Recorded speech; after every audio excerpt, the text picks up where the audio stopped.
হঠাৎ করে আবার রূপাকে দেখে চমকে উঠল সুদীপা। সুদীপা বুঝতে পারে না এই মেয়েকে দেখে আমার ভিতরটা নাড়া দিয়ে ওঠে। এর সাথে আমার কি সম্পর্ক আছে? তো বন্ধুরা, আরও সব এমনই বিস্তারিত জানতে হলে ভিডিওটি একটা লাইক দিয়ে ভিডিওটির শেষ পর্যন্ত সাথেই থাকুন।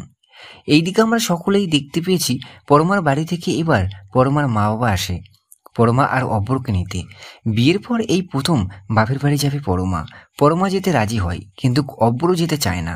অনেক আলোচনা হওয়ার পর গায়ত্রী চৌধুরী অব্রকে বলে, আমার এক কথা শেষ কথা, তোকে তোর শ্বশুরবাড়ি যেতেই হবে।